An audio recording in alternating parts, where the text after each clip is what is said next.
I'm Vasant Sakariya from grade 6 and I'm 12 years old. And I've always had an interest in coding and experimenting with different codes and different robotics, like different motors, different gears. And I've always loved that. And here I'm present for the blockathon competition and I've made a project related to Christmas.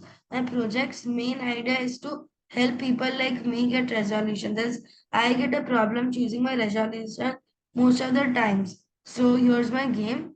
I'll share it. So over here, it's a pretty fun and and yeah. So basically the concept we just need like things like this problem times in our life.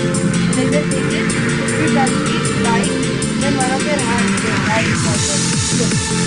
And after all when you're out finally, so like I'm out. So like you get different resolutions. And this game is like pretty long and pretty fun. So I've made this like even for my personal use, not only for the competition. And thank you for giving me an opportunity.